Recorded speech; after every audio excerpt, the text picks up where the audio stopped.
HTML code structure working with the body section. चलिए तो हम बेसिक कोड स्ट्रक्चर कवर करते हैं। अब ये हमने पहले भी किया है, लेकिन ये निहायत ज़रूरी है कि हम बेसिक स्ट्रक्चर का इम्पोर्टेंस कवर करें। अब इस टेबल पर नज़र डालें। फॉर इंस्टेंस अब मैं रेकमेंड करूँगी कि इस टेबल को आप पीसी के स्क्रीन पर कहीं भी पेस्ट करें या आपकी दीवार पर, जहाँ आप देख सकें, क्योंकि ये बहुत ज़रूरी है कि आप हमेशा इस पर नज़र डाल सकें। जो सिंटैक्स का ऑर्डर ऑफ इम्पोर्टेंस है, स्पेशली अगर आप HTML बिगिनर हैं।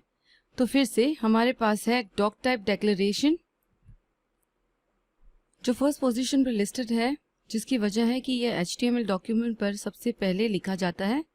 कोड सिंटैक्स आइडेंटिफाइड होती है डॉक टाइप टैग से, और इसका उद्देश्य है HTML वर्जन को डिफाइन करना, और इसकी विजिबिलिटी, दूसरे शब्दों में कौन इसे देख सकता है, वो है बैक एंड व्यू, जिसका मतलब है ये व्यूअर्स के लिए नहीं बल्कि आपके यानी क्रिएटर के लिए है। फिर डॉक टाइप डिक्लेरेशन के बाद आता है रूट एलिमेंट, जो होता है कोड सिंटैक्स जो आइडेंटिफाइड होता है HTML ओपनिंग और क्लोजिंग टैग से, और इस टैग का उद्देश्य है कंटेनर की तरह एक्ट करना हेड और बॉडी दोनों के लिए।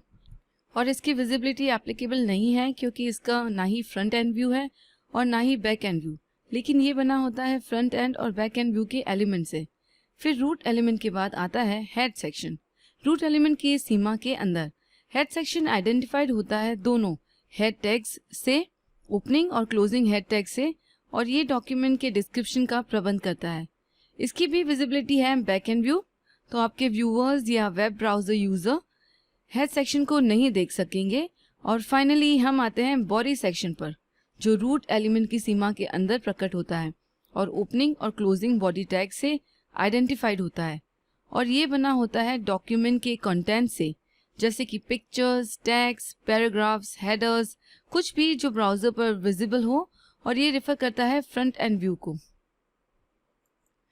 इस वीडियो में हम कवर करेंगे बॉडी सेक्शन। हर HTML डॉक्यूमेंट में एग्जैक्टली एक ओपनिंग बॉडी टैग और एक क्लोजिंग बॉडी टैग होना चाहिए, और ये उस सेक्शन को डिफाइन करता है जिसमें पूरा डॉक्यूमेंट का कंटेंट्स होता है। फिर से ये रिफर करता है इमेजेस, टैग्स, पैराग्राफ्स या हर चीज को जो आप दर्शकों को यानी क्लाइंट को दर्शाना चाहते हैं। स्क्रॉल बार्स, बटन्स, कुछ भी जो आपकी वेबसाइट की विजिबिलिटी या लुक को और भी आकर्षित बनाए। नोट करें, बॉडी सेक्शन में किसी प्रकार का मीटा डेटा, स्क्रिप्ट या स्टाइल शीट्स नहीं होनी चाहिए, क्योंकि ये एलिमेंट्स हेड सेक्शन की सीमा के अंदर होने चाहिए। ये डिस्क्रिप्टिव एलिमेंट्स हैं जिनकी जगह बॉडी सेक्शन में नहीं बल्कि हेड सेक्शन में होती है। चंद एलिमेंट्स जो बॉडी सेक्शन में होते हैं रिफर करते हैं इनको, जैसे हेडिंग और पैराग्राफ्स। आपके पास आपकी लिस्टेड बुक हो आपकी वेबसाइट पर, बटन्स या नेविगेशंस, किस तरह लोग जाते हैं आपके होम पेज से, अबाउट पेज से गैलरी पेज पर। ऑफ कोर्स इसके लिए बटन्स यूज होते हैं। लिंक्स, हो सकता है आप दूसरी वेबसाइट को लिंक के लिए यूज करें। टेबल्स और लिस्ट, शायद ज्यादा व्यवस्थित लुक देने के लिए। और ऑफ कोर्स इमेजेस, वेबसाइट को ज्यादा विजुअल लुक प्रदान करने के लिए, जैसे फॉर इंस्टेंस फोटोग्राफी वेबसाइट के लिए। तो चलिए देखते हैं बॉडी वेबसाइट को क्या प्रदान करती है। जरा इस दृश्य पर नजर डालिए। ये एक परफेक्ट टेबल लेआउट है, ये दिखाने के लिए कि बॉडी कैसी दिखेगी। टॉप पर हमेशा हेडर्स होता है, जो किसी भी टेक्स्ट के हेडर को आइडेंटिफाई करती है। फिर इस हेडर से छोटा हेडर आता है आर्टिकल के साथ जो पैराग्राफ या अन्य पैराग्राफ्स का बना हो। फुटर फाइनल पार्ट को आइडेंटिफाई करने के लिए, और कभी कभार असाइड सेक्शन भी होता है जिसमें बैनर्स या बटन्स या नेविगेशन होते हैं। अब बॉटम में हमेशा फुटर होता है। मैं चाहती हूँ आप कॉपीराइट लाइंस के बारे में सोचें। नॉर्मली ये लिखी जा सकती है कॉपीराइट ब्लैंक स्पेस 2009। ये नॉर्मली फुटर में आती है। ये सारी की सारी चीजें बॉडी टैग की सीमा के अंदर आती है। ठीक है, तो चलिए कुछ HTML क्रिएट करते हैं जो बॉडी एलिमेंट से बने हो। अब मैं नोटपैड++ में काम करूंगी। आप चाहे तो नोटपैड पर काम कर सकते हैं, वो भी इसी तरह काम करता है। आप एग्जैक्टली वो सब टाइप कर सकते हैं जो मैं टाइप करूंगी। तो पहली चीजें पहले मैं अपनी लैंग्वेज को HTML पर सेट करूंगी। जो नोटपैड में काम कर रहे हो वो कोड टाइप करना जारी रखिए। अब फर्स्ट एलिमेंट जो हम ऐड करेंगे वो होगा first section doc type declaration, और ये ऑफ कोर्स आइडेंटिफाई करता है यूज किए जाने वाले HTML वर्जन को।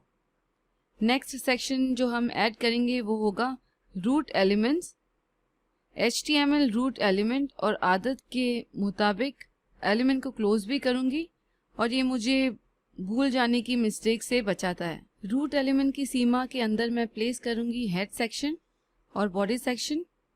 तो पहले आता है हेड सेक्शन डॉक्यूमेंट को डिस्क्राइब करने के लिए, और डॉक्यूमेंट को डिस्क्राइब करने के लिए मैं टाइटल टैग ऐड करूंगी, और टाइटल की सीमा के अंदर हम कुछ भी टाइप कर सकते हैं। जैसे फॉर इंस्टेंस हम हेड क्रिएट कर रहे हैं तो मैं टाइप करूंगी my first header page. Alright, तो चलिए टाइटल टैग को क्लोज किया जाए। जैसा कि ये भी कंटेनर है और साथ ही साथ मैं हेड टैग को भी क्लोज करूंगी क्योंकि मेरा हेड सेक्शन कंप्लीट हो चुका है। अब जब हेड सेक्शन कंप्लीट हो चुका है हम जाते हैं बॉडी सेक्शन पर।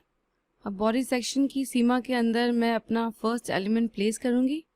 आपको बॉडी एलिमेंट से इंट्रोड्यूस किया जाएगा और ये होगा हेडर साइज। अब सबसे कॉमन और बड़ा हेडर साइज होगा हेडर 1 साइज, जो H1 से आइडेंटिफाइड होता है, और H1 की सीमा में मैं अपना हेडर टाइप करूंगी वेलकम टू HTML हेडर्स। इसे पैराग्राफ की टाइटल की तरह देखें और जो H1 टैग से क्लोज भी होगा, और ये हेडर क्रिएट हो चुका। एक बार आपका कंटेंट कंप्लीट हो जाए तो आप बॉडी टैग क्लोज कर सकते हैं और फिर आप कंप्लीट हैं। अब एक बार जब आप थोड़ा बहुत HTML से कंफर्टेबल हो जाए तो आप केवल एक नहीं बल्कि अनेक हेडर डाल सकते हैं, और अनेक साइजेस के भी और पैराग्राफ की भी। लेकिन चलिए देखते हैं कि हमने क्या क्रिएट किया है। तो चलिए अपना डॉक्यूमेंट सेव करते हैं। File, save as, navigation folder find करिए जिसमें आप सेव करना चाहेंगे। मैं अपनी फाइल को हेडर नाम दूंगी। जो नोटपैड पे काम कर रहे हैं वो याद रखिए HTML एक्सटेंशन डालना। एक बार जब हमने सेव कर लिया है तो इसे रन करते हैं इंटरनेट एक्सप्लोरर में, और आप देखेंगे कि टाइटल है माय फर्स्ट हेडर पेज और हेडर प्रकट हुआ है इस तरह से, वेलकम टू HTML हेडर्स। मैं कह सकती हूँ ये काफी बड़ा है और रीड करने में बहुत ही आसान। अब हम अपने HTML डॉक्यूमेंट पर फिर से जा सकते हैं एक और हेडर को ऐड करने के लिए। एक और हेडर को ऐड करने के लिए हम एक और H1 टैग डाल सकते हैं, और इसमें आप कुछ भी डाल सकते हैं जैसे कि माय सेकेंड हेडर। एक बार टैग्स क्लोज हो चुके हो तो डॉक्यूमेंट को क्विक सेव कर लें और इंटरनेट एक्सप्लोरर में रन कीजिए चेंज देखने के लिए। तो आप सेकेंड हेडर देख सकते हैं और इसकी साइज और बोल्डनेस बिल्कुल फर्स्ट हेडर जैसी ही है। अब अगले वीडियोस में हम कुछ और हेडर साइजेस को डिस्कवर करेंगे।